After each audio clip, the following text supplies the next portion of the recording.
Hello दोस्तों, स्वागत है आप सभी का हमारे चैनल यूपी एग्ज़ाम क्रेजर में। दोस्तों, आज के वीडियो में हम 3 सितंबर से संबंधित उत्तर प्रदेश के सभी एग्ज़ाम्स के लिए मोस्ट इंपॉर्टेंट करंट अफेयर के क्वेश्चंस को डिस्कस करेंगे और हर एक क्वेश्चन से रिलेटेड आपको फैक्ट भी बताएंगे। और वीडियो के अंत में हम आपसे एक क्वेश्चन भी पूछेंगे जिसका जवाब आपको कमेंट बॉक्स में देना है। और अगर आपको इसकी PDF डाउनलोड करनी है तो इसकी PDF आप हमारे टेलीग्राम ग्रुप से डाउनलोड कर सकते हैं। टेलीग्राम ग्रुप की लिंक आपको वीडियो के डिस्क्रिप्शन में मिल जाएगी। और दोस्तों, ये जो Uttar Pradesh daily current affair का वीडियो है ये यूपी के सभी कॉम्पिटिटिव एग्जाम्स के लिए मोस्ट इंपॉर्टेंट है। तो अगर आप उत्तर प्रदेश की किसी भी एग्जाम्स की तैयारी कर रहे हैं तो इस वीडियो को रेगुलर जरूर देखें। तो चलिए स्टार्ट करते हैं। वीडियो स्टार्ट करने से पहले हम उत्तर प्रदेश की जीके से रिलेटेड एक टॉपिक को कवर करते हैं। तो आज जो हमारा टॉपिक है वो क्या है, तो ये है उत्तर प्रदेश की प्रमुख झीलें। तो यहाँ से देखेंगे करेला व इतौजा झील ये कहाँ से संबंधित है, तो ये जो है हमारे लखनऊ से संबंधित है।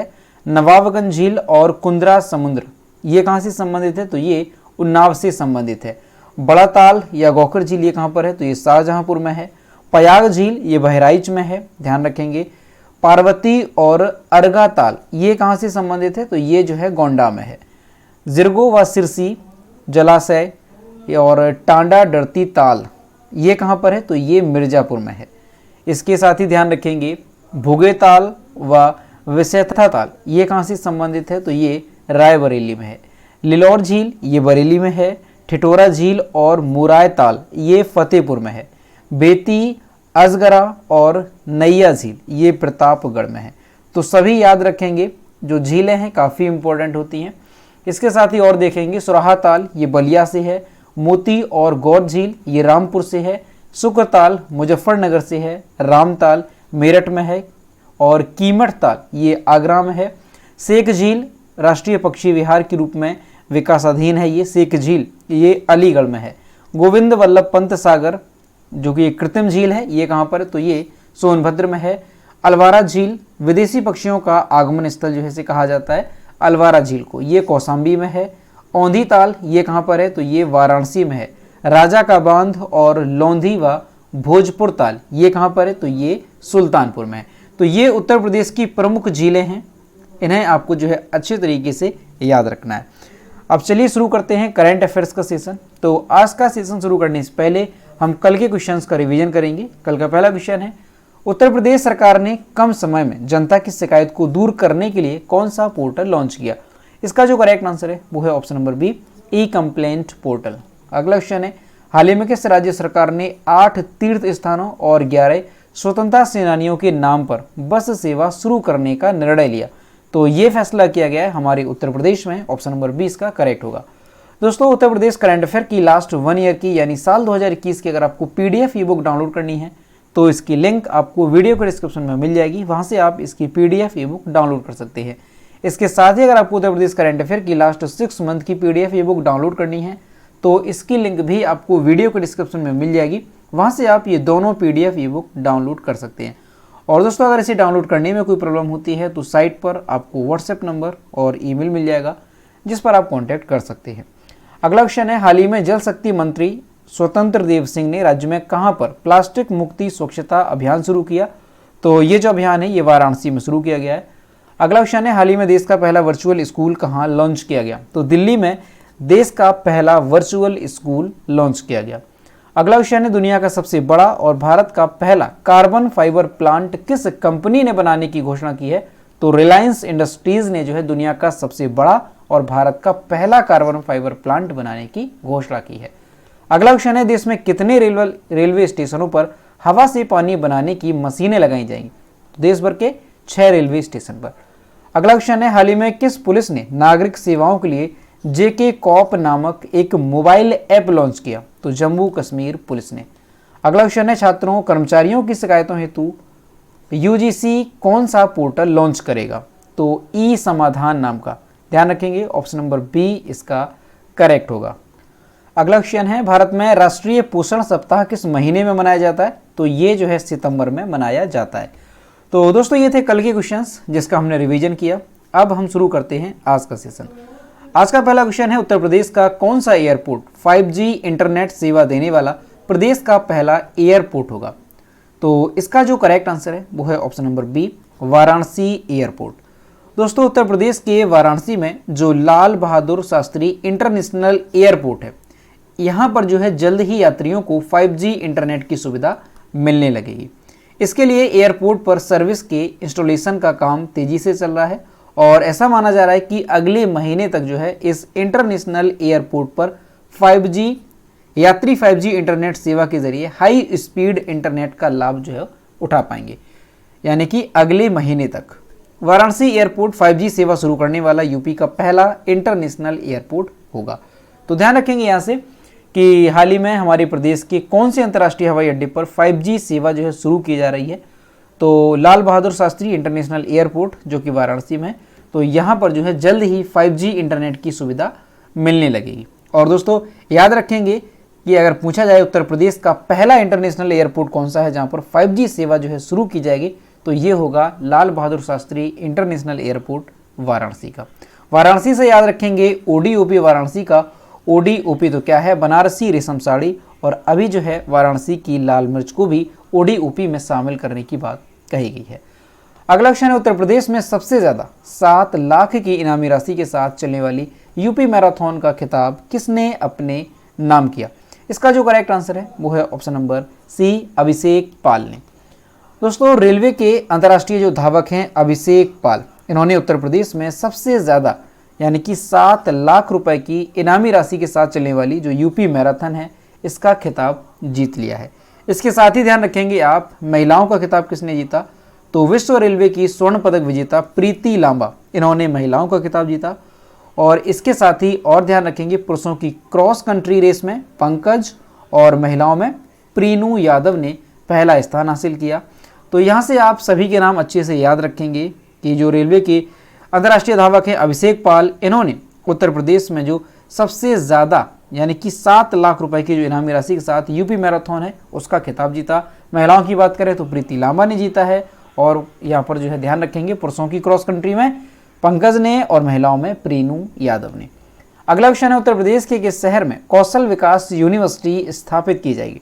इसका जो करेक्ट आंसर है वो है ऑप्शन नंबर सी, वाराणसी में। दोस्तों उत्तर प्रदेश सरकार जो है वाराणसी में राज्य का पहला कौशल विकास विश्वविद्यालय बनाने की तैयारी में है। राज्य सरकार के अनुसार जो है जानकारी दी गई है कि वाराणसी में भूमि अधिग्रहण के लिए विभिन्न हितधारकों से संपर्क भी किया जा रहा है, और कौशल विकास मिशन की स्थापना करने वाला उत्तर प्रदेश देश का पहला राज्य है। ये पॉइंट भी ध्यान रखेंगे आप, कौशल विकास मिशन की स्थापना करने वाला। पिछले 5 वर्षों में राज्य सरकार ने विभिन्न कौशल विकास केंद्रों के माध्यम से लगभग 10 लाख युवाओं को प्रशिक्षित किया और 5 लाख से अधिक युवाओं को रोजगार कार्यक्रमों से जोड़ा है। तो ध्यान रखेंगे आप कि जो हमारा उत्तर प्रदेश है यहाँ पर वाराणसी में राज्य का पहला कौशल विकास विश्वविद्यालय बनने के लिए तैयार है। यानी कि यहाँ पर जो है कौशल विकास विश्वविद्यालय बनाया जाएगा और जल्द ही इसका जो काम है वो शुरू किया जाएगा, क्योंकि जो भूमि अधिग्रहण का काम है वो जो है जल्द से जल्द पूरा किया जाएगा। और एक बात यहाँ से ध्यान रखेंगे कि कौशल विकास मिशन की स्थापना करने वाला देश का पहला राज्य तो ये हमारा उत्तर प्रदेश है। अगला क्वेश्चन है, निम्न में से किनको विश्व सीनियर कुश्ती चैंपियनशिप 2022 के लिए भारतीय टीम में शामिल किया गया?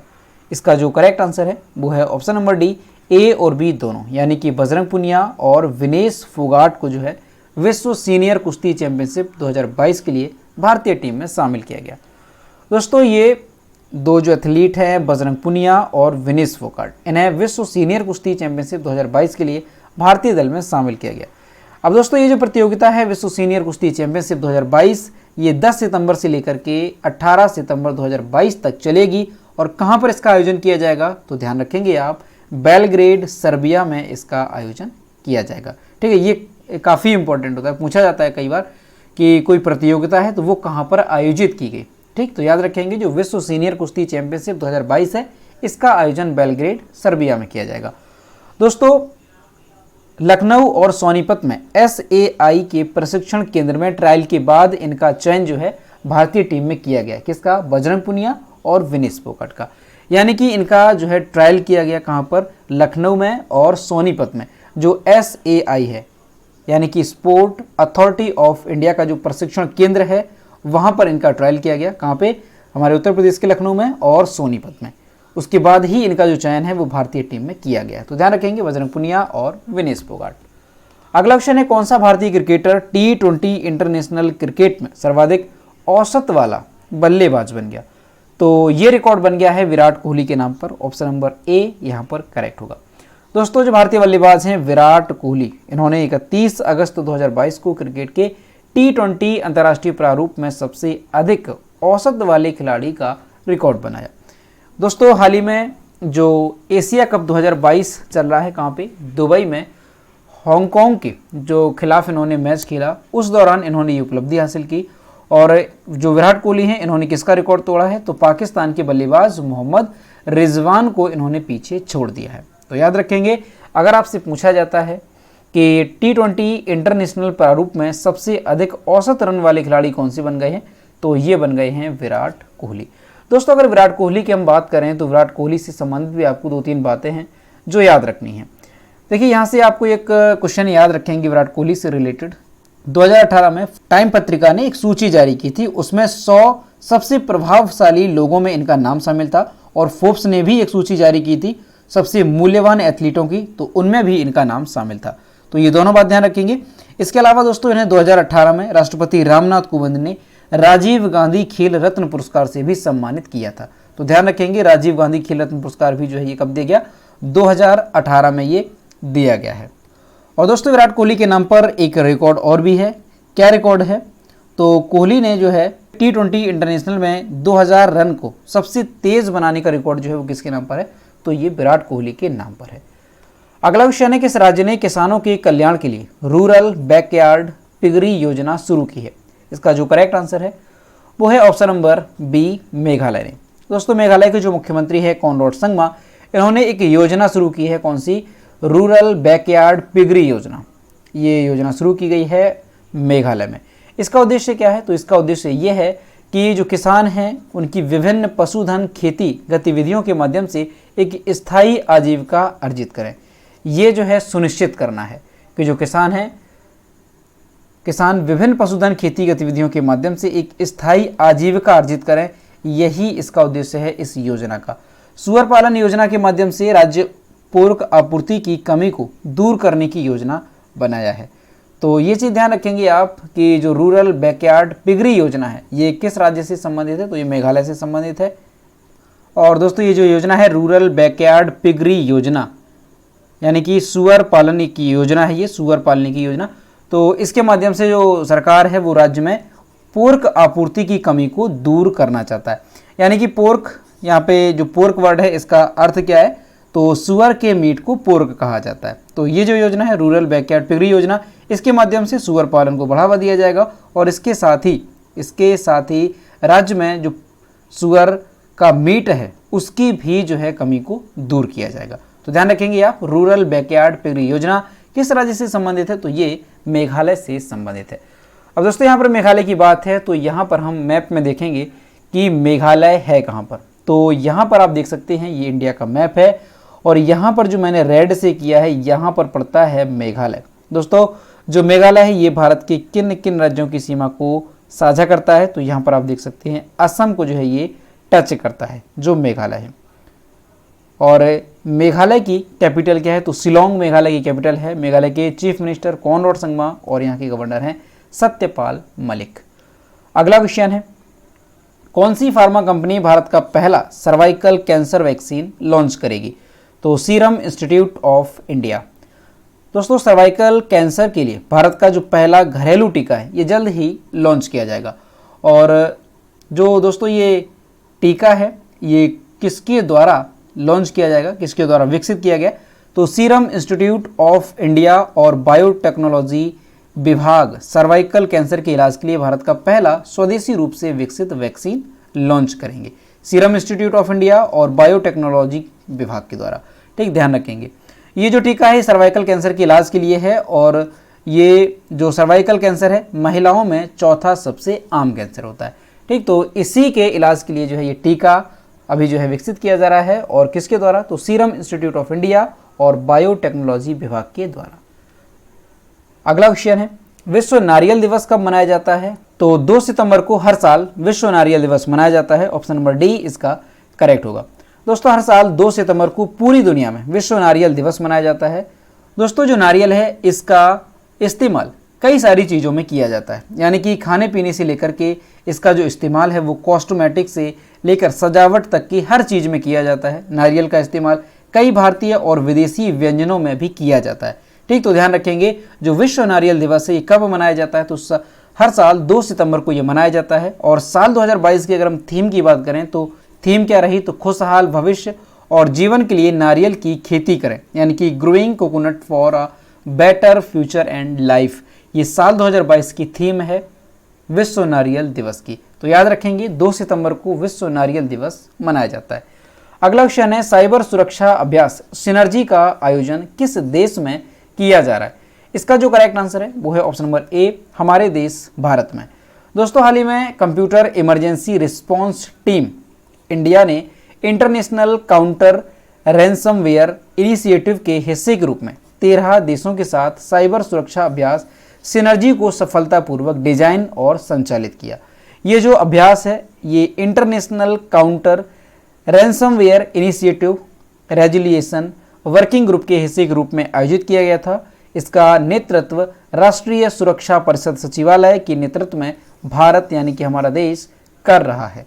तो यहाँ से आपको यहाँ से क्या याद रखना है कि जो साइबर सुरक्षा अभ्यास है सिनर्जी, इसका संचालन जो है किस देश ने किया, नेतृत्व किस देश ने किया, तो हमारे देश भारत ने इसका नेतृत्व किया। और दोस्तों ये जो अभ्यास है आपका साइबर सुरक्षा अभ्यास सिनर्जी, इसमें 13 देशों ने भाग लिया था। दोस्तों साइबर सुरक्षा अभ्यास होता क्या है, तो जैसे कि आप लोग सुनते हैं कि सैन्य अभ्यास आयोजित किया जा रहा है, भारत और अमेरिका के बीच में कोई सैन्य अभ्यास आयोजित किया जा रहा है, या भारत या किसी दूसरे देश के साथ जो सैन्य अभ्यास होती हैं उसमें क्या होता है, सैन्य अभ्यास में जो सेना होती है वो जो है अभ्यास करती है। ठीक है, अब ये जो अभ्यास है ये क्या है, तो साइबर सुरक्षा अभ्यास है ये। कई बार दोस्तों आपने सुना होगा कि साइबर के जो है हमले किए जाते हैं, अटैक किया जाता है और लोगों के जो बैंक अकाउंट हैं उसकी डिटेल जो है लीक हो जाती है।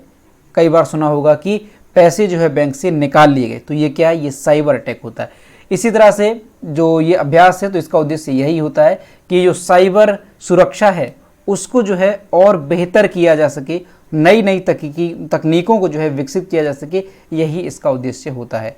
तो यहाँ से आप समझ सकते हैं जिस तरह से सैन्य अभ्यास होता है, सेना जो है अभ्यास करती है, उसी तरह से साइबर सुरक्षा भी अभ्यास होता है और इसके माध्यम से हमारे जो देश हैं और भी जो देश हैं वो अपनी साइबर सिक्योरिटी को इम्प्रूव करते हैं।